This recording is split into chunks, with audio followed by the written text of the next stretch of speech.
Hola, ¿qué tal? Buenos días, bienvenidos a la primera edición de 13 Costa Rica Noticias. Eice Chacón Cordero les saluda, les recuerdo las redes sociales, usted las observa en pantalla en este momento. Los invito de inmediato a ver nuestros titulares.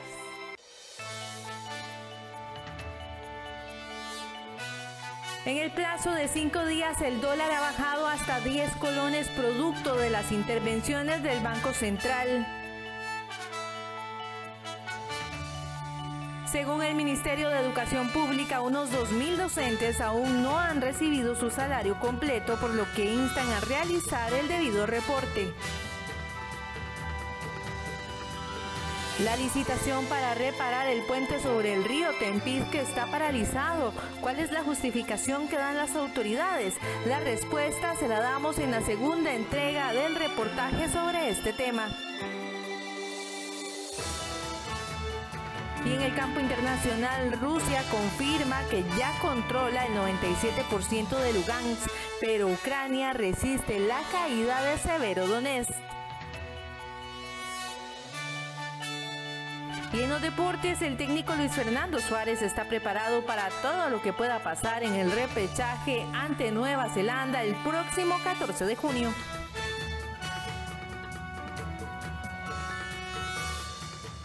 En el detalle de las informaciones, el dólar bajó casi 10 colones en el plazo de 5 días después de consecutivas intervenciones del Banco Central en el mercado de monedas extranjeras Monex. Los economistas afirman que debido a la acción del Banco Central habrá una relajación en el valor del tipo de cambio.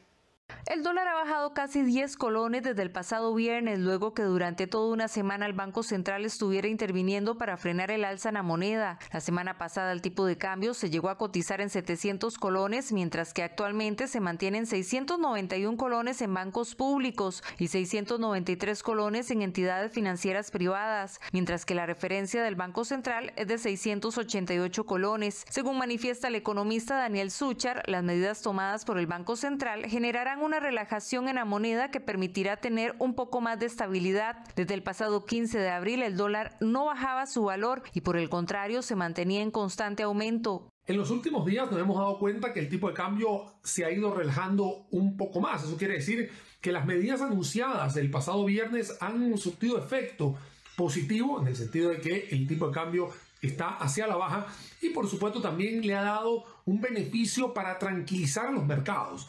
No solamente esa incertidumbre y el nerviosismo que reina en la sociedad, sino también bajarle la ansiedad a los compradores y participantes más importantes del mercado mayorista. Otra de las cosas importantes que tenemos que mencionar es que a final de mes usualmente hay una especie de estacionalidad donde el tipo de cambio siempre sube un poquito por la gran cantidad de personas que tienen deudas en dólares que generan colones y que para cumplir su compromiso tienen que cambiar a la divisa norteamericana. Entonces, es ahí donde podemos darnos cuenta que hoy, luego de un par de días ya entrados al mes de junio, también el tema del monitoreo y las intervenciones que ha hecho el Banco Central, definitivamente podemos vislumbrar que vamos a tener una relajación del tipo de cambio.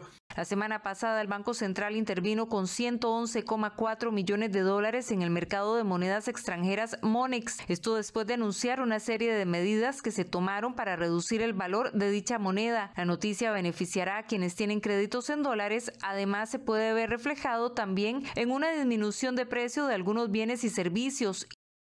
Esto es significativo para las deudas que están en dólares y se ganan en colones, pero también recordemos que el país viene importando petróleo, hierro, aluminio, acero, trigo, tecnología, que lo estamos comprando al tipo de cambio con una tendencia a la alza, y a la hora de disminuir esto abarata ligeramente la deuda. Recordemos que también cuando el tipo de cambio aumenta, afecta el bolsillo del consumidor porque los precios a nivel general aumentan, quitándole poder adquisitivo al ingreso de los consumidores. Lo otro, que no es suficiente esta intervención porque la demanda por dólares va a seguir presionando el precio al alza. La semana anterior, el Banco Central anunció que tomará un crédito de $1.000 millones con el Fondo Latinoamericano de Reservas para reponer los recursos de las reservas internacionales, así como también revisar la posibilidad de aumentar el encaje mínimo legal en colones y en dólares. También impulsará medidas para buscar el acceso a más participantes a Monex y con ello se pueda estabilizar el tipo de cambio. Los diputados valorarán el perfil del nuevo regulador antes de ratificar su nombramiento en el plenario legislativo. El pasado fin de semana, el presidente de la República propuso a William Villalobos para ocupar el cargo de regulador general de la Autoridad Reguladora de los Servicios Públicos, ARECEP. Villalobos fue director de la Cámara de Generación Distribuida y es abogado de profesión. Para que él se convierta en el jerarca de la ARECEP, su nombramiento debe ser aprobado por la Asamblea Legislativa, tarea que los legisladores se toman con seriedad y precaución. Sobre el nombramiento del regulador general de la ARECEP, que recientemente se dio, en el que tienen que ser avalado por la Asamblea Legislativa, tenemos una preocupación puntual que tiene que ver con el artículo 50, que establece que empresas que son reguladas por la ARECEP o personas que brinden servicios de asesoría a la ARECEP no tienen la posibilidad o no deberían ocupar cargos de dirigencia en organismos como la ARECEP o la SUTEL. Evidentemente este nombramiento roza con eso, violenta eso, porque bueno, es el nombramiento de una persona que justamente es parte de una empresa que brinda asesorías a otras que la ARECEP regula. Quien asuma el cargo de regulador general de la ARECEP tiene que ver directamente con toda la fijación de las tarifas, por ejemplo, de autobuses, electricidad y combustibles. En el caso de los combustibles, la ARECEP ya anunció un nuevo incremento para los próximos días, que estaría superando la barrera de los 1.000 colones por litro, tema que también genera reacciones en el Congreso, donde presionan para que el gobierno convoque el proyecto de ley para rebajar el costo de los hidrocarburos. Hemos presentado una moción ante la Asamblea Legislativa para la conformación de mesas de trabajo donde estén integradas todas las fracciones legislativas y el Poder Ejecutivo, de manera que en conjunto podamos construir una solución inmediata al grave problema que estamos teniendo con el precio de los combustibles. Desde la fracción Unidad, desde hace varias semanas, estamos trabajando en el tema. Ya se hizo una propuesta al Poder Ejecutivo que esperamos que pronto pueda ser convocada, pero necesitamos trabajar de manera urgente en esta rebaja. Actualmente la gasolina regular se encuentra en 958 colones el litro, la super en 933 colones y el diésel en 908 colones el litro. Los pasajes de autobuses tendrán un incremento en los próximos días, así lo indicó la ARECEP, mientras que Canatrans asegura que este aumento no cubre todos sus costos de operación. La Autoridad Reguladora de los Servicios Públicos informó que ajustará extraordinariamente los pasajes de los autobuses debido a los costos de operación del servicio y de vida. El intendente de Transportes manifestó que existen solicitudes de las rutas regulares de autobuses para que se realicen los ajustes ordinarios pendientes. Esto quiere decir que las mismas empresas han venido a la ARECEP a solicitar que les ajusten las tarifas, o algunos también que son de oficio por parte de nosotros. Sin embargo, es importante indicarle a la ciudadanía que hemos realizado en el marco de la coyuntura y la crisis que tenemos un análisis técnico con relación a los costos que están teniendo los operadores y hemos evidenciado que debido a los costos de los combustibles y al ser dentro de la estructura de costos que tienen estos operadores, uno de los rubros más altos, que hay un desequilibrio financiero. Por su parte, la directora ejecutiva de la Cámara Nacional de Transportes, Canatrans, recordó que pronto pagarán más de 1.000 colones por el litro del combustible, a pesar de que el reconocimiento para el sector de esta fijación extraordinaria es de unos 724 colones. Existe de manera excepcional la aplicación del artículo 30 de la ley de ARECEP, que permite que cuando hay variaciones en el entorno o situaciones de crisis que incidan directamente en los costos de operación del servicio, la ARECEP puede hacer una fijación de tipo extraordinario. Es precisamente lo que se está realizando en este momento. La ARECEP está haciendo un ajuste o una fijación parcial en relación al reconocimiento que tiene que ver con el tema del diésel. Sin embargo, no se hace un reconocimiento del costo real, sino un promedio. El propósito de este aumento es que los usuarios tengan continuidad del servicio. Este jueves 9 de junio, el Colegio de Ciencias Económicas realizará una feria de empleo que reúne a 46 empresas de distintos sectores productivos, comercio, finanzas, sector educativo, servicios, tecnología e instituciones del sector público. Ofrecen 2.785 puestos de trabajo. El desempleo en el país mantiene cifras extremadamente altas. Según la última encuesta del Instituto Nacional de Estadística y Censos de Costa Rica, el desempleo se situó en 13.6% para el primer trimestre del 2022, lo que representa más de 300.000 personas sin trabajo. Ante ello, el Colegio de Ciencias Económicas reunió a empresas de diferentes sectores productivos en una feria de empleo que promete dar oportunidad de trabajo al menos a 2.785 personas. Según indicaron los organizadores de la feria, se espera reclutar a 500 personas en puestos bilingües, pues entre los empresarios interesados en generación de empleo se encuentra Amazon. Los interesados deben llevar a la feria su hoja de vida en formato digital. Los colegiados inscritos a la Bolsa de Empleo también podrán participar incluso en las sedes regionales. La feria abrirá sus puertas de 9 de la mañana a 4 de la tarde, este jueves 9 de junio. El Colegio de Ciencias Económicas se encuentra frente al Monumento de la Bandera. La oposición espera que el gobierno fortalezca la agenda del plenario con los proyectos de reactivación económica. El gobierno de Rodrigo Chávez tiene hasta el próximo 31 de julio para controlar la agenda de las y los diputados. Ese será el día en que finalizarán las sesiones extraordinarias que iniciaron desde el pasado 1 de mayo, cuya agenda, según la oposición, ha sido liviana o limitada, por lo que esperan que en lo que resta, el Ejecutivo impulse proyectos que reactiven la economía. Lo que tenemos es que envíen proyectos de ley realmente de peso, sobre todo en el tema de la reactivación económica. Esto es un tema que para nosotros es vital, esencial, y no hemos sentido todavía proyectos que vengan a mejorar o a trabajar en materia de reactivación económica. Así que tenemos la expectativa de que en estos días de verdad envíen proyectos que vengan en esa dirección. Consideramos desde la fracción del Frente Amplio que los 2 meses de sesiones extraordinarias que restan aún deberían ser aprovechadas para ampliar la agenda con temas sustantivos. Por ejemplo, días atrás le hemos solicitado al presidente de la República la convocatoria de 18 proyectos de ley, todos en materia de combate a la corrupción, y que fueron recomendados en uno de los informes de la comisión que estudió el caso Cochinilla.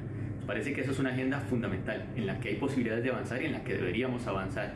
Ciertamente la agenda que hemos tenido durante este primer mes ha sido una agenda bastante limitada.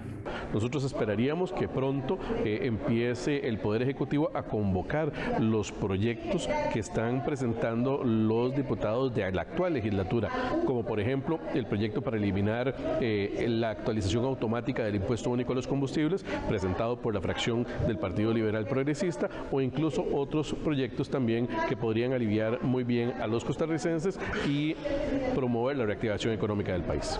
Para el politólogo Daniel Calvo, quien considera que el Ejecutivo ha quedado debiendo, es necesario dar continuidad a los proyectos como jornadas excepcionales, la agenda del Fondo Monetario y proyectos que dejaron avanzados los anteriores diputados, como el del rescate a las finanzas del ICE. Yo creo que es un proceso normal de cuando hay un cambio de diputados y sobre todo cuando hay bastantes fracciones nobles en la Asamblea Legislativa. Me refiero al PLP, me refiero al Partido Progreso Social Democrático, que no tenían pues representación en la Asamblea anterior, y eso obliga a que los diputados, algunos proyectos que quizá venían avanzando, pues sean ellos los que quieran revisar y tener pues los insumos para ver si realmente verificar más bien de alguna manera el trabajo realizado por los anteriores diputados. Este lunes, en horas de la tarde, el gobierno amplió su convocatoria en la que incluyó el proyecto para concluir la construcción de la carretera de San Carlos, así como el que previene y sanciona el acoso laboral.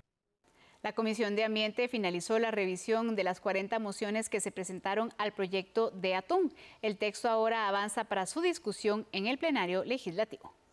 El proyecto de ley para recuperar la riqueza atunera en el país continúa su avance en la Asamblea Legislativa. Este martes, la Comisión de Ambiente terminó la revisión de las 40 mociones que se le presentaron al texto. Como ya hoy Costa Rica puede sentirse muy satisfecha que vamos avanzando en pasos importantes para tener en los próximos días o meses una ley que viene a proteger nuestra zona, pero también a crear las condiciones y los mecanismos, permitiendo que los pesqueros nacionales puedan buscar la asociatividad en asociaciones de desarrollo, cooperativas o otro tipo de organización, brindándole también la protección tanto a estos señores pesqueros nacionales como también al turismo en esa pesca deportiva que se realiza y que hoy realmente se encuentra desprotegida.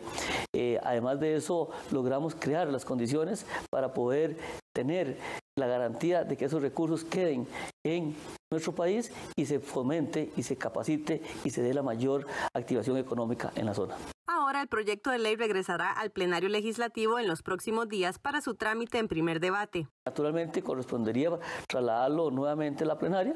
Este proyecto durante 3 días lo tiene la Comisión de Redacción, esperando que ya el viernes, conforme la normativa, propiamente regresaría a la plenaria, donde la próxima semana estaría presentándose el segundo día de artículo 137. Se estarían presentando algunas mociones que ya muchas están a nivel de consenso. Esas mociones vienen principalmente a cambiar aspectos de forma, no de fondo, y a fortalecer mucho más el proyecto. Este proyecto busca que se aproveche el recurso atunero de manera sostenible. Vamos a una pausa comercial. Cuando regresemos, según el Ministerio de Educación Pública, unos 2.000 docentes aún no han recibido su salario completo, por lo que instan a realizar el reporte. Ya casi volvemos con estas y otras informaciones en este resumen de 24 horas de 13 Costa Rica Noticias.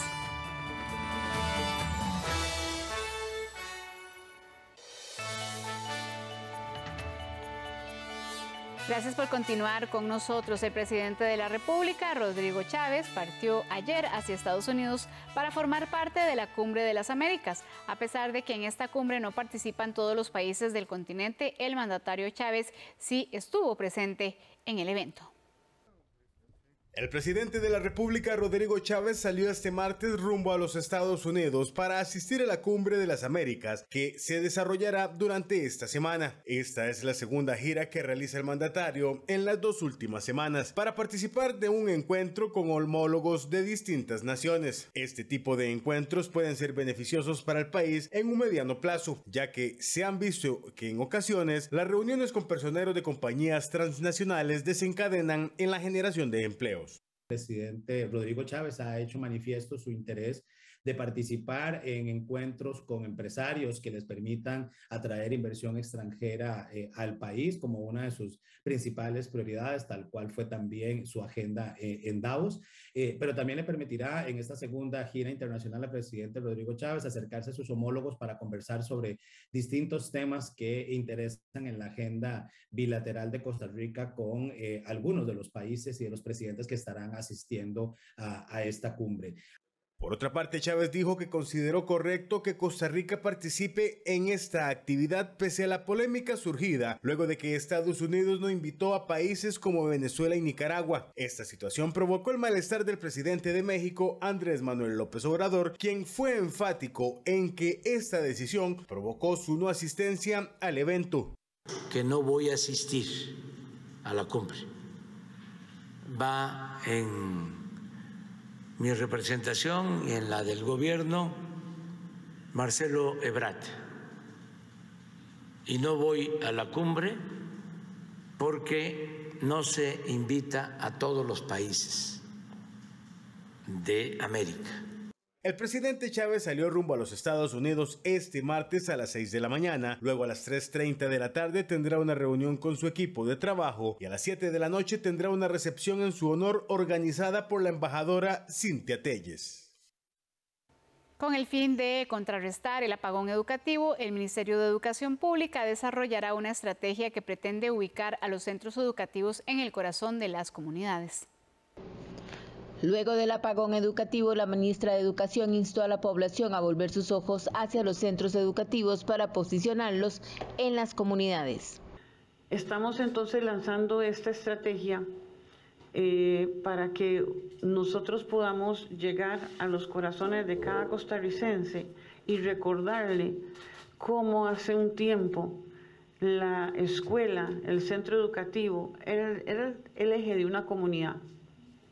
Cuando el maestro, ¿verdad? El maestro era una de las figuras más destacadas y de mayor confianza de la comunidad. Tenemos que retomar eso, tenemos que retomar el deseo de ser otra vez el país de la excelencia educativa. Por su parte, el viceministro de Planificación Institucional explicó que el MEP iniciará un plan piloto con 27 escuelas y colegios de todo el país para que sean los centros de las comunidades.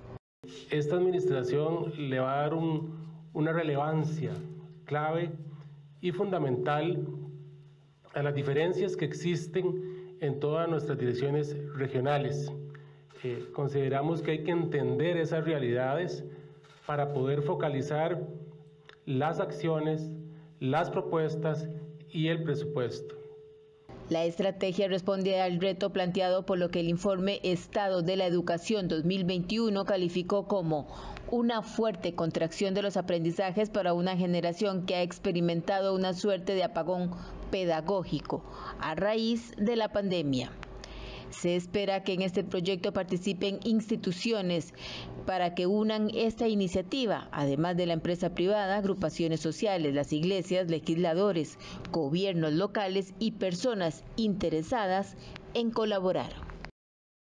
Estadísticas del Ministerio de Educación Pública señalan que unos 2.000 docentes aún no han recibido su salario completo. Sin embargo, el MEP estima cumplir sus compromisos en la próxima quincena. Con el fin de finiquitar el problema de los salarios de los docentes, la ministra de Educación Pública aseguró que trabajan de la mano con los sindicatos para cancelar la próxima quincena lo adeudado. Hemos logrado disminuir casi al mínimo el número de personas que todavía no han recibido salario. Tal vez no todos no, de hecho no han recibido todos los pagos que deberían de tener porque no hay forma en el sistema de ingresar ese nivel de detalle. No hay, de hecho, sistema. Hemos estado trabajando de manera manual y hemos estado coordinando con los sindicatos para que los sindicatos nos ayuden a identificar quiénes son las personas que aún persisten con alguna dificultad. Hemos tenido esa iniciativa, hemos tenido esa preocupación y a veces uno quisiera poder resolver con más velocidad, pero hay cuestiones que hay que ir siguiendo ciertos pasos, hay que buscar los históricos y todo el manejo manual es bastante lento. La ministra Müller recordó que la planilla de esta cartera es compleja, aunado al hackeo del Ministerio de Hacienda, lo que provocó algunos pendientes. A finales del mes pasado, los profesores se manifestaron en las afueras del Ministerio de Educación Pública por el impago de salarios. Y siempre en el campo de la educación, esta mañana los estudiantes del CTP de la Carpio se manifestaron para solicitarle al Ministerio de Educación Pública que nombre los profesores que hacen falta en este lugar. Nos están haciendo falta profesores. Ya primero supuestamente habían llegado a un acuerdo y ya teníamos profesores. Al final no sé qué pasó y hicieron un recorte y ahorita están queriendo sacar un 10º. Porque ellos están solo viniendo 2 días a la semana al colegio por la falta de profesores. Estamos tratando de organizarnos para establecer una línea de comunicación, pero ya tenemos en las páginas web, hay formas de entrar, hay protocolos para que nos presenten las denuncias, ¿verdad? No debe haber ninguna escuela que cierre y no debe haber ninguna escuela donde estén faltando los docentes. Si es así, nos lo hacen saber porque eso es responsabilidad de las direcciones regionales que están trabajando con nosotros para tratar de resolver eso a la mayor brevedad. Al cierre de edición, los estudiantes del CTP de la Carpio continuaban con la manifestación en las afueras de su colegio. El anuncio del presidente de la República, Rodrigo Chávez, de presentar el proyecto de ley para finalizar la carretera a San Carlos llenó de optimismo a los vecinos de la zona norte. Las fuerzas vivas de la zona esperan que después de más de 50 años esta carretera sea toda una realidad. Con el apoyo de la mayoría de los diputados de la provincia de Alajuela, el presidente de la República, Rodrigo Chávez, y la ministra de la Presidencia, Natalia Díaz, convocaron este lunes el proyecto de ley 22.839 para concluir la carretera a San Carlos. Se trata de un plan para la autorización de obras de infraestructura urgentes y de conveniencia nacional en el humedal La Culebra y el establecimiento de medidas para la compensación equivalente, que pondrán fin a una espera de más de 50 años para para que los vecinos de Occidente y la zona norte cuenten con una vía de primer nivel. La carretera a San Carlos es un corredor prioritario para Costa Rica, vital para el desarrollo del país, pues reduce significativamente los tiempos de viaje y genera ahorros en costos de operación vehicular. Estamos convocando un proyecto de ley para finalizar de una vez por todas esa carretera San Carlos. Me honro muchísimo estando en compañía con los diputados que representan a 5 fracciones en el Congreso, con un compromiso absoluto por el bienestar de Occidente y de la zona norte del país.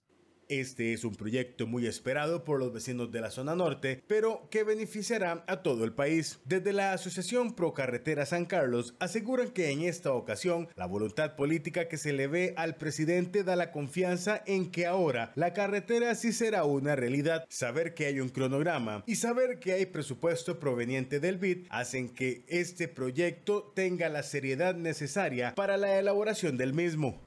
Esperado durante muchos años esta carretera. Esto es un nudo que se va desatando de los tantos que hemos tenido durante todos estos años. El beneficio es no solamente para la producción de la zona norte y del país, sino también para la parte de salud, para la parte académica. En general nos hemos visto perjudicados al no tener concluida la carretera, porque hay muchos pacientes también del hospital que viajan todos los días a tratamientos a San José y lamentablemente muchos de ellos no pueden ni siquiera llegar. Fuerzas Vivas también le solicitan a los diputados que apoyen la iniciativa que se presentará en la Asamblea Legislativa para que este proyecto que lleva más de 50 años sea toda una realidad. La Comisión Nacional de Emergencias mantiene alerta amarilla para todo el Pacífico del país y Valle Central, así como alerta verde para el Caribe y para la zona norte. Para la tarde de ayer martes se mantenían 93 personas en 6 albergues. Al cierre de edición, la Comisión Nacional de Emergencias mantiene el país bajo alertas por las lluvias. Se trata de alerta amarilla para todo el Pacífico del país y para el Valle Central, mientras que alerta verde para el Caribe y para la zona norte. Además, se mantienen 93 personas en 6 albergues en 3 provincias. Entre ayer y hoy se registran 24 incidentes por inundación, principalmente en Garavito, Santa Cruz y Liberia. Varios de esos incidentes son por desborde de ríos y quebradas que afectan viviendas. Además, en este momento, la Comisión Nacional de Emergencias mantiene activos 6 albergues para un total de 93 personas en Alajuela, Desamparados, Guanacaste, Alajuelita, Acerrí y Tarma. La zona de convergencia intertropical se mantiene muy activa y es lo que generó las precipitaciones de este martes. Desde la mañana el Instituto Meteorológico Nacional pronosticó las condiciones de nubosidad y algunas lluvias para el país. Para este martes continúa el patrón atmosférico húmedo e inestable sobre nuestro país y alrededores, lo cual en este caso es favorecido por la cercanía de la zona de convergencia intertropical, lo cual estará generando cobertura nubosa y precipitaciones a lo largo del día. En horas de la mañana se estima nubosidad entre parcial y total, con posibles lluvias hacia áreas costeras del Pacífico. Durante la tarde se mantendrá esa cobertura nubosa con mayor densidad hacia el Valle Central, sectores montañosos de la zona norte, así como también en el Pacífico, donde se prevén lluvias, aguaceros y tormenta eléctrica, los cuales se pueden extender incluso hacia las primeras horas de la noche. En el Instituto Meteorológico Nacional le dan seguimiento a la onda tropical número 6, que afectaría al territorio nacional a partir del jueves. La Contraloría General de la República identificó pagos millonarios ilegales por el concepto de rubros salariales en las municipalidades de Esparza y Garavito, que a 4 años de entrada en vigencia de la Ley de Fortalecimiento de las Finanzas Públicas continúan sin cumplir con las disposiciones en cuanto a salarios e incentivos. En el caso de la Municipalidad de Esparza se pagaron ilegalmente 10.6 millones de colones por anualidades de 121 funcionarios. En cuanto a la Municipalidad de Garavito, se pagó durante 36 meses 86.5 millones de colones a 225 funcionarios por concepto de anualidades que no se ajustaban a la Ley 9.000 635. Debido a esta situación, la Contraloría General de la República ordenó al alcalde de Garavito ajustar el monto de las anualidades y denunciar la convención colectiva ante el Ministerio de Trabajo, mientras que al alcalde de Esparza se le solicitó que inicie el proceso de recuperación de dineros pagados de más. Cambiamos de tema. Más de 180 investigadores del OIJ renunciaron entre el 2018 y este año. En el sindicato aseguran que las cargas de trabajo extenuante, el mal pago de horas extras y la jubilación a los 65 años son algunos de los factores que están generando la deserción de sus agentes. La Asociación Nacional de Investigadores en Criminalística y Afines, ANIC, que agrupa a los agentes del OIJ, denunciaron que en los últimos 4 años se viene presentando una creciente ola de renuncias de los agentes. Entre el 2018 y el pasado 23 de mayo, renunciaron 170 investigadores y 13 del Servicio de Atención y Protección de Víctimas y Testigos. De acuerdo con la ANIC, las cargas de trabajo extenuante, el mal pago de horas extras y la jubilación a los 65 años son algunos de los factores que están generando la deserción de los agentes. Pago de horas extras, inadecuado, ambiguo, juegan con eso.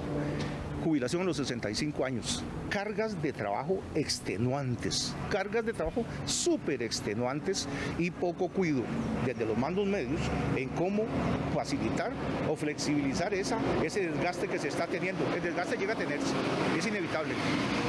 El OIJ representa el departamento que tiene más deserciones en el Poder Judicial. De acuerdo con el sindicalista, esta situación está generando un desestímulo en los actuales agentes judiciales. El desestímulo, un desestímulo que se está contagiando con los que están quedando. Han encontrado mejor respuesta en la banca privada y en la banca pública. Se han ido a estar mucho mejor remunerados y a futuro. Entonces eso ya corrió, ya está sembrada la manzana de la discordia. Ya la gente está buscando otras opciones y otras alternativas. Se perdió la posibilidad de todo el esfuerzo que se hizo en formar un policía, se va a perder, se va a tirar a la basura. Incluso denuncian que hay agentes judiciales que duran solo una semana y que en la zona atlántica no logran completar las plazas. Hay gente que a una semana ha renunciado después de haber pasado todo el proceso del curso y han renunciado. ¿Cuánto pierde usted en la formación de esa persona cuando ya él entra y ya se da cuenta lo grosero que es estar ahí, las jornadas extenuantes, cómo tiene que tener, como todo lo que le plantea a nivel, la responsabilidad disciplinaria que va a tener si no cumple con el trabajo? Llega un momento que usted siente que eso es una bomba de tiempo, y entonces usted se va.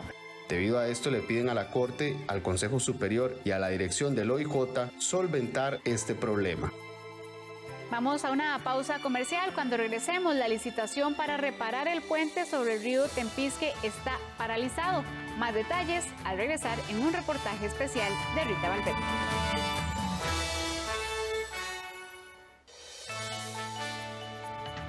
Gracias por continuar con nosotros. Con el fin de optimizar el servicio a sus clientes, el Grupo INS mejoró su página web desde esta semana. La institución pretende que el sitio sea más sencillo de utilizar y le brinde más seguridad a los más de 300,000 usuarios que utilizan dicha plataforma.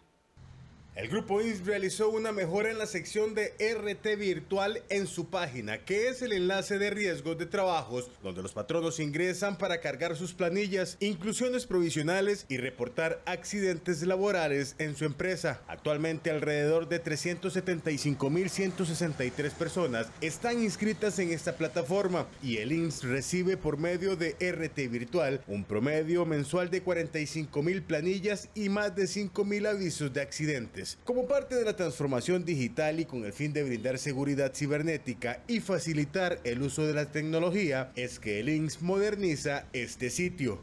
Grupo INS nos encontramos trabajando en un proceso de transformación digital. Producto de todos los esfuerzos que se han venido desarrollando, hemos implementado un conjunto de mejoras en el sistema RT Virtual, que es un sistema de cara a brindar un servicio digital vía web a todos nuestros clientes patronos que deben presentar de forma periódica inclusiones provisionales, planillas, así como también avisos de accidente de riesgo. Entre los beneficios de la plataforma se destaca que el login de acceso es más expedito, el proceso de envío de planillas es más sencillo y brinda mayor facilidad en la inclusión de trabajadores y en la presentación de avisos de accidentes, tomando en cuenta la información predictiva disponible en el sistema. Para el Instituto Nacional de Seguros es de suma importancia brindar estas facilidades a los clientes, por eso ofrecen esta mejora como parte de la transformación digital a la que se dirige la empresa.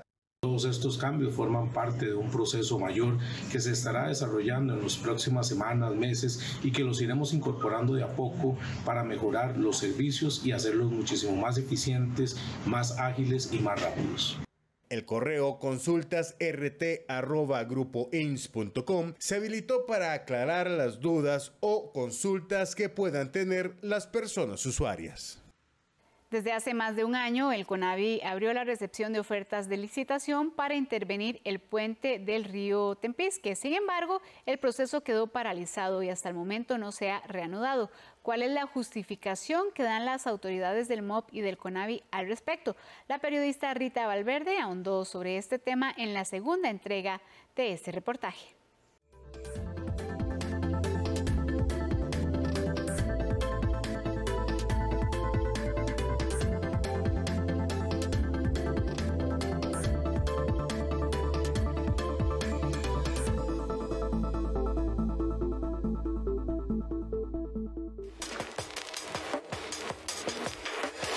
La urgencia de intervenir el puente del Tempisque es conocida y advertida a las autoridades desde hace 8 años, cuando por medio de un informe que realizó la NAME de la UCR se identificaron fallas graves en una de las juntas de expansión del puente, en las vigas, en las aceras y en otros aspectos como la iluminación. Sin embargo, hasta el momento no se ha logrado determinar cuándo se realizarán los trabajos, quién los efectuará, por cuánto tiempo se extenderán o cuál será el plan para aplicar en la zona al cerrar uno de los accesos más importantes hacia la provincia de Guanacaste. ¿Qué es lo que se sabe hasta el momento? El 12 de enero de este año, la empresa H. Solir realizó una intervención de un día mediante un contrato de mantenimiento rutinario de la red nacional, en el cual se creó un ítem especializado para atender de manera paliativa trabajos urgentes en el puente del Tempisque.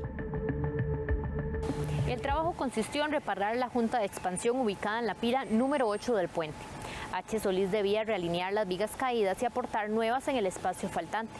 Sin embargo, el CONAVI realizó una inspección un mes después de haber realizado las obras y determinó que las vigas y las platinas se habían desprendido nuevamente y que la viga aportada tenía una fractura en el centro. El CONAVI señaló que al contratista se le notificó que no se le cancelarían los arreglos hasta que no se corrigiera el defecto. El CONAVI desconoce si se hizo la corrección. Se le consultó a la empresa H. Solís al respecto y esta fue la respuesta. Sí fuimos informados que las reparaciones que se hicieron de acuerdo a las indicaciones de la ingeniería del CONAVI no habían funcionado al tiempo que se esperaba. Es importante mencionar que desde un principio estos trabajos fueron solicitados y realizados pensando en obras paliativas de emergencia, dadas las condiciones de peligro en las que se encontraba el puente. Por otro lado, es preciso indicar que no se cuentan con los planos ni diseños para una intervención mayor del puente, por lo cual la indicación debe venir por parte del CONAVI. H. Solir realiza únicamente y exclusivamente lo que se indica a través del CONAVI y no tiene inferencia en el diseño de la solución. El monto de la obra fue superior a los 4 millones de colones y aún no se han cancelado. Licitación actual. Hace más de un año, el 24 de mayo del 2021, el CONAVI abrió la recepción de ofertas para la licitación del puente del Tempisque, la cual estuvo a cargo de la Gerencia de Conservación de Vías y Puentes. Sin embargo, el proceso se mantiene en la etapa de revisión de las mismas. Con esta licitación se pretende hacer trabajos de reparación y mejora del puente como corregir los problemas en la junta de expansión y apoyo de la pila número 8, mejorar seguridad vial, mejorar la superficie de rodamiento y el mantenimiento de cables y pintura. El presupuesto aprobado por la Contraloría General de la República para realizar estas obras es de 1.8 millones de dólares. Se le consultó al CONAVI cuál es el tiempo límite para adjudicar la licitación, teniendo en consideración que ya tiene más de un año en curso e indicaron que la licitación sí debió de haber quedado adjudicada desde el año pasado, pero que debido a los recortes presupuestarios a raíz del caso de corrupción conocido como Cochinilla no fue posible. El proceso se reanudó el pasado martes 17 de mayo, cuando la Comisión de Recomendación de Adjudicaciones del CONAVI analizó la contratación y encargó la elaboración de un acta para someterla a revisión de los miembros de la comisión citada. 13 Costa Rica Noticias consultó al ministro del MOP, Luis Amador, sobre la reparación del puente del Tempisque y esta fue la respuesta. Sobre el río Tempisque hay que hacerle una valoración en la cual se mida la tensión de esos cables que están ahí puestos. Sí hay problemas que se evidencian visualmente, pero necesitamos entrar un poco más a profundidad. Para ese efecto, el Banco Centroamericano está dando recursos, los cuales se van a canalizar no únicamente para ese puente, sino para otros puentes en adición. Vamos a montar algunos paquetes de puentes para que se haga la valoración bien hecha, con máquinas especializadas y con análisis en paquetes de cómputo que nos permitan realmente saber qué está mal y qué hay que hacer para corregir las deficiencias de esos puentes. El arreglo y mejoramiento de los puentes en Costa Rica es un tema urgente de atender. Incluso se planteó como una de las principales promesas por atender durante la administración de Luis Guillermo Solís, pero no prosperó. La situación de los puentes es un tema de muchísima importancia en la red vial nacional. En este caso, desde el inicio de la administración se habló y se mencionó esa importancia.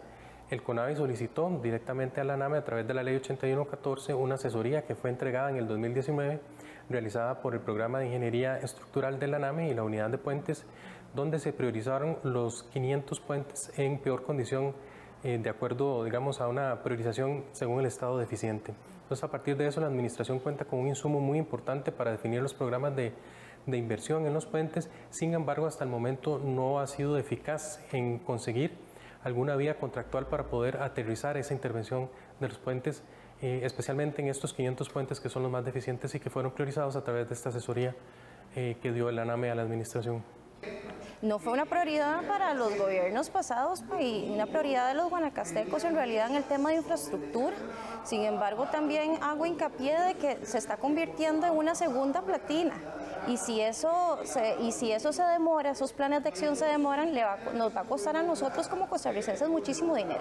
Nosotros como guanacastecos no nos imaginamos un puente cerrado totalmente destruido, y eso es lo que ha pasado y es el olvido de muchísimos gobiernos que por más de 22 años en realidad no se le ha dado un mantenimiento real, y eso es lo que nosotros queremos, ser insistentes para que eso hayan plazos reales y ver de qué manera poder generar un mantenimiento, un presupuesto ese mantenimiento. Mañana en la tercera entrega de este reportaje hablaremos sobre cómo impactaría a Guanacaste el cierre temporal del puente y qué dicen los vecinos de la zona al respecto.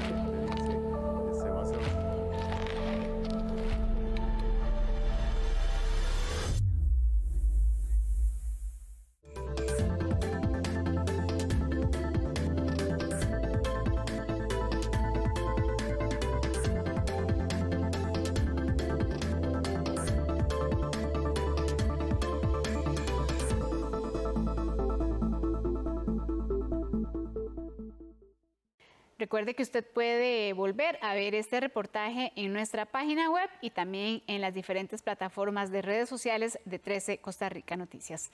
Vamos a cambiar de tema. La Caja Costarricense de Seguro Social brindó al 92% de los pacientes la atención requerida y a un 8% se le tuvo que reprogramar por falta de información por no disponer de los sistemas. En los hospitales del país, como en el Calderón Guardia, hacen un llamado a la población para que asistan a sus citas ya programadas previamente.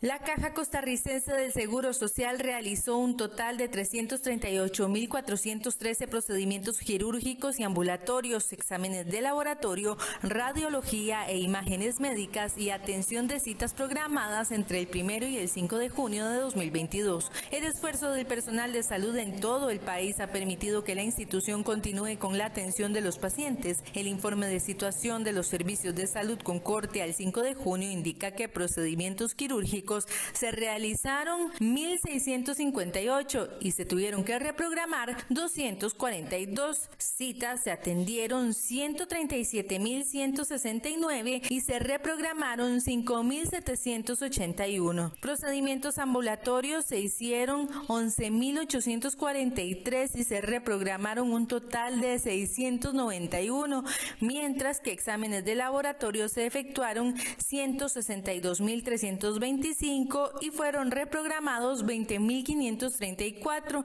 En el caso de radiología e imágenes médicas se realizaron 25.418 y 1.100 respectivamente.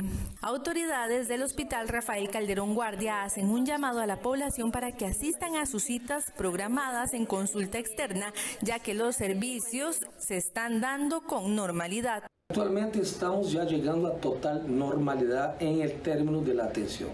Nosotros hemos redoblado el esfuerzo en las diferentes áreas de manera integral en todo el hospital, con todo el apoyo de todo el personal, para garantizar a usted, usuario, que venga a la consulta, no falte a la consulta. Todos los servicios están haciendo lo mejor y estamos trabajando en conjunto con oficinas centrales justamente para lograr lo que es la integración de los sistemas o de la información.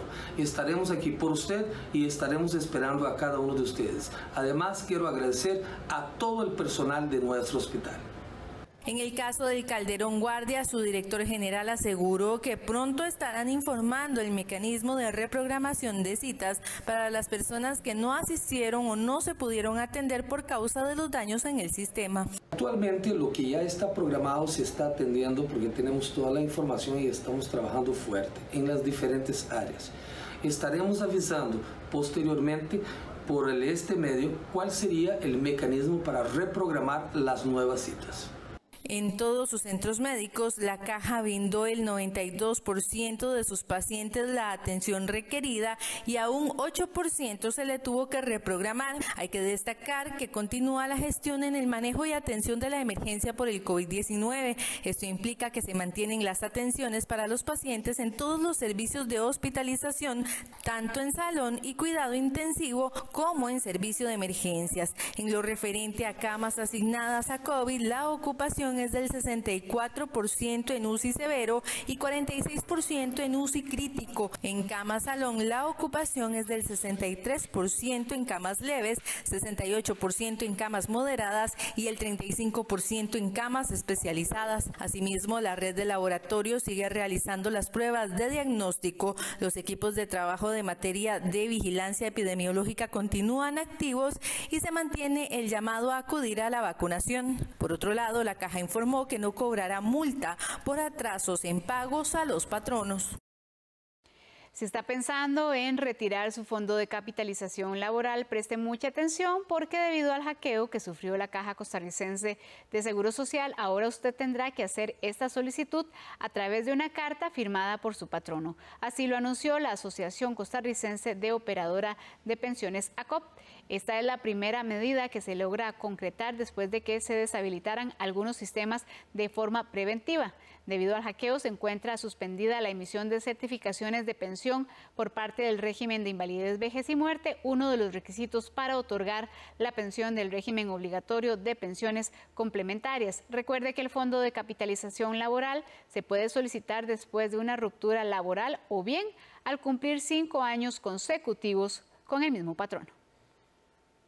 Cambiamos de tema. La cantautora costarricense Mar Salguero lanzará este viernes 10 de junio su más reciente música original en el Centro de las Artes del Instituto Tecnológico de Cartago a las 7 de la noche. Su música le canta a la sororidad y al amor propio. Acompáñela a estrenar su más reciente sencillo, Amanecer, y su canción debut, Camino Continuo. Me amo, me respeto, no puedo continuar así. Hay que cambiar un poco la manera de expresar este amor. Hace 2 años, aproximadamente casi 3, empecé con la guitarra, como para acompañarme un poco más en cuanto a la creación de canciones, digamos, a crear nuevas melodías. De expresar Mi trabajo como compositora, ¿verdad? Yo creo que reúne diferentes aspectos, diferentes movimientos, ¿verdad? Me ha llamado mucho la atención esta sororidad nueva que se ha generado entre las mujeres, y también creo que debería ser aplicada también para los hombres, ¿verdad? Porque a veces no entendemos mucho lo que pasa con los hombres y ellos pasan exactamente lo de nosotros, ¿verdad? Discriminación, una serie de cosas que... Entonces básicamente creo que mi música habla sobre eso también, ¿verdad? Sobre respirar, sobre tener una relación sorora con las mujeres y poder eso plasmarlo en la música. Los invito cordialmente a mi proyecto original y a mis redes sociales. Salgo como Mar Salguero, tanto en Facebook como en Instagram, y también me pueden buscar en Spotify. Actualmente tendré un concierto, de hecho, este 10 de junio en el Tecnológico, el Centro de las Artes, donde estaré mostrando toda mi música original, alrededor de 11 canciones, junto con Eddie Monge, Pablo Sequeira, Fabián Suze y Santiago Quirós. Quiero invitarlos cordialmente a este viernes 7 de la noche y también al próximo lanzamiento de mi video original, de mi segundo producción llamado Amanecer. Espero que estén atentos a las páginas para que puedan estar full atención. El colectivo de pintores al aire libre de Costa Rica invita a todos los amantes de las artes plásticas a visitar su casa de exposiciones de madera y jardines que presentan en el lobby del edificio principal del Banco Nacional de Costa Rica durante todo el mes de junio. La exposición da valor al patrimonio arquitectónico de casas de madera que se construyeron en el siglo anterior y que lamentablemente están desapareciendo. La exposición es de gran valor artístico y patrimonial. No deje de visitarla y conocer sobre nuestro acervo arquitectónico nacional. Nuestro grupo Pintal se llama Pintores al Aire Libre de Costa Rica. Somos un colectivo de aproximadamente 90 pintores. A nosotros lo que nos une es el gusto por ir a pintar al aire libre, como hacían los impresionistas, es decir, a un espacio determinado al aire libre, donde trabajamos con todos los implementos de pintura y retratamos el paisaje que estamos viendo, ya sea tratando de captar la luz, principalmente la luz y el color. En este conjunto podemos encontrar tanto acuarela como acrílico y óleo, porque todos hacemos un poquito de todo. Bueno, es un testimonio a lo que muchas veces nosotros hemos dejado de ver por la situación urbana que existe, en donde la casa de madera pasó a ser ya casi una historia.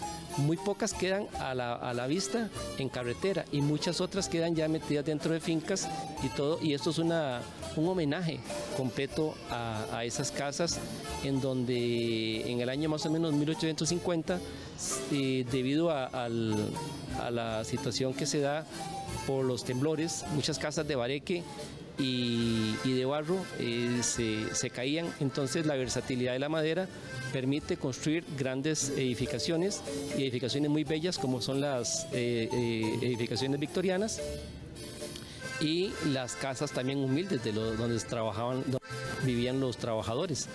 Y esa es la parte del homenaje que hacemos nosotros a la casa de madera. Los artistas de Pintal son gente muy sensible y en este caso se estudió que estaban estas casas deteriorándose, ¿verdad?, por toda la ciudad y que merecían un gran homenaje, un documento realmente histórico, que es lo que finalmente se hizo. Entonces ese fue el ejercicio, empezar a tomar fotografías y empezar a observar dónde están esas casas, tanto victorianas como de pronto casas mucho más humildes, dónde están, vean qué hermosura, qué es lo que se está perdiendo. Documentémoslo. Entonces básicamente yo creo que fue un acierto enorme, porque esta exposición, fíjate que ya estuvo en Centro Patrimonio Cultural, Centro de Patrimonio, estuvo en Consejo Universitario, en la Galería, en la UCR, ahora está aquí en las instalaciones preciosas de Banco Nacional y ya tenemos solicitudes para llevarla a otros sitios, ya hay cuadros que se han vendido, tenemos que seguir pintando casitas de madera, así que realmente tiene un éxito muy importante. Bueno, están todos invitados aquí en el lobby del Banco Nacional internacional a visitar esta exposición en el horario del banco. Tenemos unos 33 artistas más o menos exponiendo unas 40 obras de casitas, ya le digo, ¿verdad?, de madera, pero de distintos tipos, distintos estratos sociales, un documento histórico realmente. Lo invitamos a dar un vistazo por la estupenda exposición del colectivo Pintar en el lobby del edificio principal del Banco Nacional. Vamos a una pausa comercial. Cuando regresemos en las informaciones internacionales, Rusia afirma que ya controla el 97% de Lugansk, pero Ucrania resiste la caída de una de sus ciudades claves. Ya volvemos con estas y otras informaciones internacionales.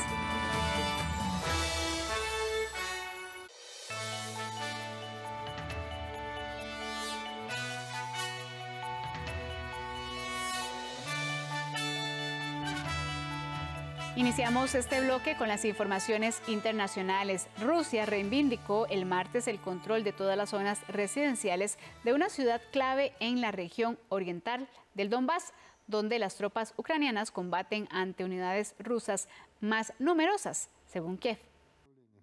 El ministro de Defensa de Rusia afirmó el martes que su ejército liberó por completo las zonas residenciales de Severodonetsk. Sergei Shoigu aseguró que Moscú ahora controla el 97% de la región ucraniana de Lugansk, a la que pertenece esta ciudad clave que concentra los combates en el este del país. Una parte significativa de las repúblicas populares de Donetsk y Lugansk a lo largo de la orilla izquierda del río Donetsk ha sido liberada, incluyendo las ciudades de Sviatogorsk y Limán, así como otras 15 localidades. Si esto se confirma, Moscú superaría el último obstáculo para tratar de controlar las ciudades de Sloviansk y Kramatorsk, la capital de la región de Donetsk, bajo control ucraniano. Por otro lado, el ejército ruso dijo que 126 militares ucranianos se rindieron en 5 días a las fuerzas rusas y que casi 6.500 fueron hechos prisioneros desde el inicio de la ofensiva rusa en Ucrania el 24 de febrero. Estas cifras no han podido ser verificadas de manera independiente. Rusia afirma que ya controla el 97% de Lugansk. En las calles, a distancia o atrincheradas en puntos estratégicos, las fuerzas ucranianas luchan con uñas y dientes para evitar la caída de Severodonetsk en manos rusas. Moscú afirma haber ganado terreno en las últimas horas y haber destruido la artillería occidental que utiliza Ucrania. Las zonas residenciales de la ciudad de Severodonetsk han sido totalmente liberadas. Seguimos estableciendo el control sobre la zona industrial de la ciudad y los asentamientos más cercanos, ha anunciado el ministro de Defensa ruso. Ucrania asegura que sus soldados siguen luchando en las calles de la ciudad y que ambos bandos están registrando grandes pérdidas. Si Severodonetsk cae, las horas podrían estar contadas para Lysychansk, otra de las principales ciudades de Lugansk, bajo control ucraniano. Rusia afirma que ya controla el 97% de la autoproclamada República Popular de Lugansk. En la vecina Donetsk, sin agua ni electricidad, los habitantes de Bakhmut viven con miedo. Mikola, voluntario, cuenta que la situación no es crítica en comparación con otras ciudades como Severodonetsk o Mariupol. Aquí la vida sigue siendo normal, pero las explosiones y los bombardeos se han hecho más frecuentes en los últimos días. Desde hace 2 semanas la situación es bastante preocupante.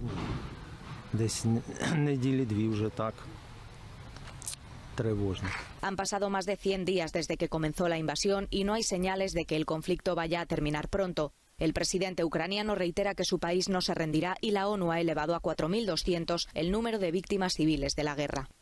Rusia prosigue su aislacionismo con el no acatamiento al Tribunal Europeo de Derechos Humanos.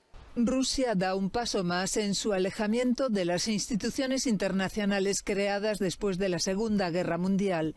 Ahora la Duma o Cámara Baja ha aprobado un paquete legislativo que autoriza al gobierno ruso a no cumplir con las sentencias del Tribunal Europeo de Derechos Humanos. Creado en 1958 por el Consejo de Europa, que no debe confundirse con el Consejo Europeo, una institución de la UE, el tribunal con sede en Estrasburgo fue el último recurso de muchos ciudadanos rusos frente a sentencias que consideraban injustas en las que se vulneraban sus derechos humanos. Rusia fue expulsada del Consejo de Europa el 16 de marzo en respuesta a la brutal invasión de Ucrania. Según el presidente de la Duma estatal, Vyacheslav Volodin, este tribunal fue una herramienta occidental para atacar los valores y tradiciones de Rusia y citó un fallo que exige que Rusia reconozca el matrimonio entre personas del mismo sexo, prohibido hace 2 años tras unas enmiendas constitucionales. El teatro en Podil vuelve a Kiev y se agotan las entradas para todas las funciones. La cultura lucha por volver a Ucrania. La vida cultural intenta volver a la capital de Ucrania ahora que la línea del frente está más al este. Y aunque Kiev sigue siendo un objetivo, recientemente un misil ruso golpeó un garaje de reparación de tanques. Los cines y la Ópera Nacional reabrieron sus puertas a finales de mayo. Ahora el teatro en Podil recibió al público por primera vez desde la invasión rusa para presentar sus primeras 3 obras, como explica el actor Yuri Felipenko.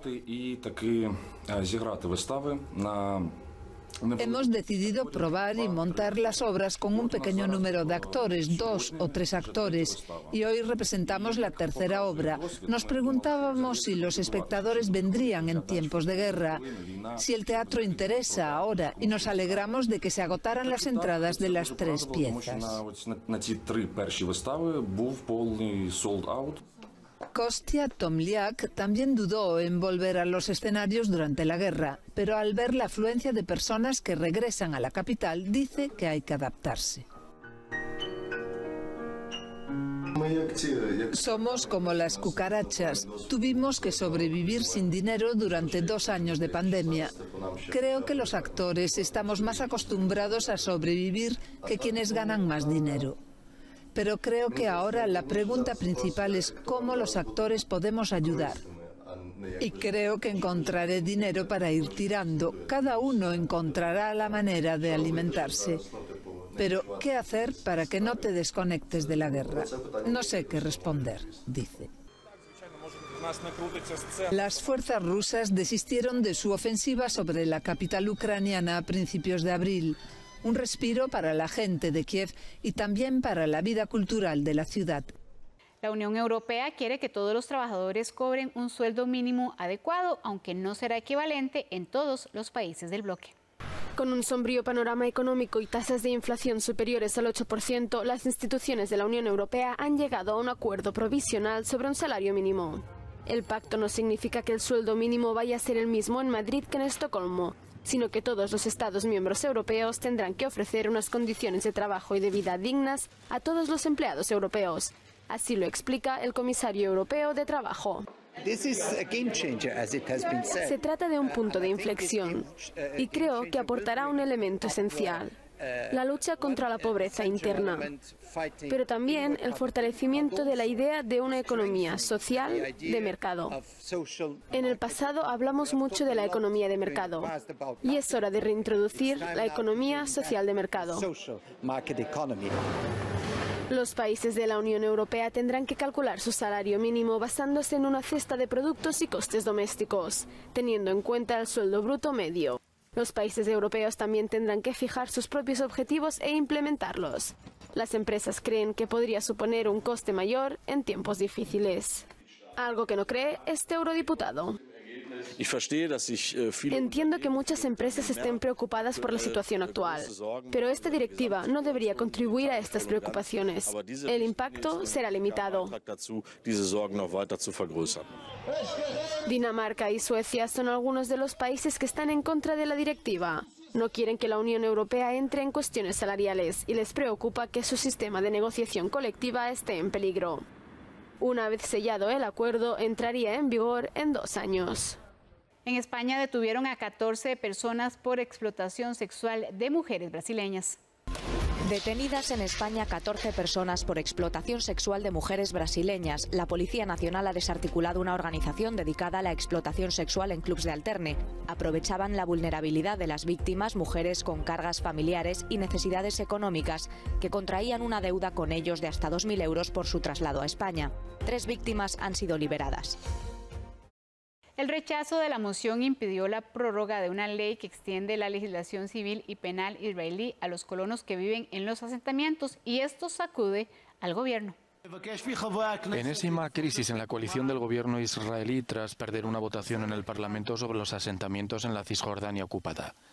Vete a casa, se acabó, escribió el líder de la oposición y ex primer ministro Benjamin Netanyahu en las redes sociales pidiendo la renuncia del jefe del Ejecutivo, Naftali Bennett. El rechazo de la moción impidió prorrogar una ley que extiende la legislación civil y penal a los colonos que viven en los asentamientos. Una derrota planteada como una censura contra el gobierno multipartidista y su ministro de Justicia y líder de uno de los partidos del ala derechista. Estas son leyes cuya vigencia es fundamental para mantener a diario el orden público en Judea y Samaria, sin las cuales la zona sería una jungla y un asilo para criminales. Los ciudadanos israelíes que viven en Judea y Samaria perderán sus derechos básicos y vivirán en el caos. Esta ley histórica permite, por ejemplo, a los 600.000 colonos que viven en Cisjordania y en Jerusalén Este conservar su derecho a voto, obtener los beneficios de la seguridad social o servir en el ejército.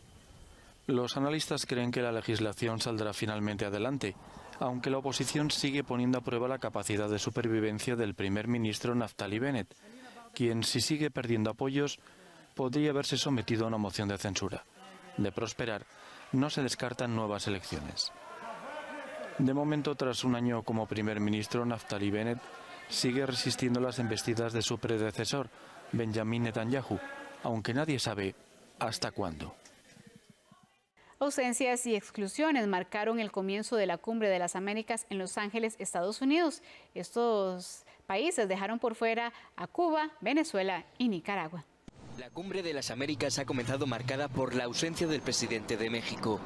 López Obrador ha preferido no acudir debido a que Cuba, Venezuela y Nicaragua han sido excluidas del evento por parte de Estados Unidos. Aún así, el secretario de Relaciones Exteriores sí que estará en la cumbre. La secretaria de prensa de la Casa Blanca ha explicado la posición principal del presidente Joe Biden. Creemos que no se debe invitar a dictadores, que es la razón por la que el presidente mexicano ha decidido no asistir. Esperamos recibir al secretario de Relaciones Exteriores, Ebrard, como representante de México y damos la bienvenida a la importante contribución de México a la cumbre. El presidente de Venezuela, uno de los países no invitados, ha aplaudido la valentía de López Obrador y ha subrayado que lo que hace el gobierno de Biden es discriminar a 3 países. Lamentablemente es el propio gobierno de Estados Unidos quien le metió una puñalada a la pretendida cumbre, quien ha hecho fracasar a esa cumbre ya. Es un fracaso total. A diferencia del presidente de México, que había supeditado su asistencia a la cumbre en función de si participaban todos, el canadiense Justin Trudeau y el chileno Gabriel Boric sí que acudirán a la cita a pesar de su crítica a las exclusiones. Necesitamos trabajar con mayor solidaridad, necesitamos trabajar juntos. Y que no puede ser que en nuestro continente americano de lo único que se hable afuera es solamente de nuestras desavenencias respecto a 2 o 3 países, que tenemos muchos más temas en común. Boric considera que ha sido un error la exclusión porque se puede hablar también de derechos humanos independientemente del país que los viole sin reservas, así como de otros temas que son relevantes, dice, como las energías renovables, los derechos de los pueblos indígenas, la igualdad de género o el crecimiento inclusivo. Y precisamente Estados Unidos responde luego de que el presidente mexicano se negara a asistir a la Cumbre de las Américas, donde la crisis migratoria es el plato fuerte de discusión. El gobierno de Estados Unidos respondió el lunes ante la decisión del presidente de México, Andrés Manuel López Obrador, de no asistir a la Cumbre de las Américas en Los Ángeles, luego de que fueran excluidos Cuba, Nicaragua y Venezuela. En su lugar estará el canciller mexicano Marcelo Ebrard. Ciertamente hemos escuchado del presidente López Obrador hoy. Entendemos su posición al respecto. Como dije antes, estamos deseosos de colaborar con el secretario de Relaciones Exteriores, Ebrard. El hecho es que México es un socio importante en una variedad de temas. Usted mencionó uno de ellos, la migración. Hay muchos otros temas. Según un funcionario estadounidense, el gobierno de Estados Unidos sigue manteniendo reservas sobre la falta de espacios democráticos y la situación de los derechos humanos en Cuba, Nicaragua y Venezuela. La principal posición del presidente es que los dictadores no deben ser invitados, lo cual es la razón. El presidente Biden y la primera dama esperan dar la bienvenida al presidente Obrador y a la primera dama de México a Washington en julio para una visita bilateral. En esa reunión, el presidente Biden y el presidente Obrador tendrán la oportunidad de llevar a cabo los trabajos de la cumbre. Un delegado de Juan Guaidó, el líder opositor venezolano, a quien Estados Unidos y unos 50 países más reconocen como presidente interino, asistirá a la cumbre. Y el mandatario de Venezuela, Nicolás Maduro, afirmó que el presidente argentino, Alberto Fernández, que sí asistirá, llevará la voz de América Latina y el Caribe. El mandatario cubano, Miguel Díaz-Canel, ya había dicho que no acudiría. Otros presidentes, como la de Honduras, Xiomara Castro, y el boliviano Luis Arce, han dicho que no viajarán a Los Ángeles y no van todos. El presidente de Guatemala, Alejandro Yamatei, criticado por la Casa Blanca, tampoco asistirá. Y el bloque de las 14 naciones del Caribe también han puesto en duda su presencia. El chileno Gabriel Boric asistirá, pese a criticar las exclusiones de invitados. Por su parte, el presidente de Uruguay, Luis Lacalle Pou, canceló tras dar positivo a COVID-19. Está previsto que de la cumbre surjan acuerdos para impulsar el crecimiento económico, la recuperación pospandemia, la lucha contra el calentamiento global y, sobre todo, frenar la migración. El presidente de Brasil, Jair Bolsonaro, anunció un conjunto de propuestas para reducir impuestos a los combustibles e intentar disminuir los elevados precios, a 4 meses de las elecciones en las que buscará un segundo mandato. Reducir impuestos a los combustibles. A eso aspira el presidente de Brasil, Jair Bolsonaro, quien presentó propuestas para intentar disminuir sus elevados precios, que en los 12 meses transcurridos hasta abril subieron un 33%. El precio del diésel, que impacta directamente en el transporte de mercancías y por lo tanto en sus precios, trepó más del 53% en ese periodo. El gobierno federal, hablando con los dos líderes del Congreso, decidió avanzar en esta reducción de la carga fiscal para los brasileños. Nessa diminuição da carga tributária para os brasileiros. Entre las propuestas del Ejecutivo, sujetas a negociaciones con el Congreso Nacional y los gobiernos regionales, está la reducción de impuestos federales y la compensación a los gobernadores para que reduzcan sus impuestos locales. La propuesta del gobierno está sujeta a la aprobación de un proyecto de ley que ya está tramitando en el Congreso y de una enmienda constitucional que requiere 3/5 partes de los votos en ambas cámaras y que aún no fue presentada. Vamos a proteger a la población brasileña de nuevo. El gobierno federal transfiriendo recursos, no para dar un subsidio, sino transfiriendo recursos para permitir la reducción de impuestos, que siempre ha sido nuestro programa. La reducción de impuestos, eso es lo que estamos haciendo. El crecimiento constante del precio de los combustibles debido al aumento internacional del crudo disparado recientemente por la guerra en Ucrania viene ejerciendo una fuerte presión sobre Bolsonaro, a 4 meses de las elecciones en las que buscará un segundo mandato. Los combustibles han sido el principal impulso de la inflación, que acumuló más de 12% en 12 meses hasta abril y es considerada el mayor obstáculo para el mandatario, que ya destituyó a 3 presidentes de la estatal Petrobras en lo que va de su presidencia. Vamos a una pausa comercial, ya casi volvemos con la información deportiva.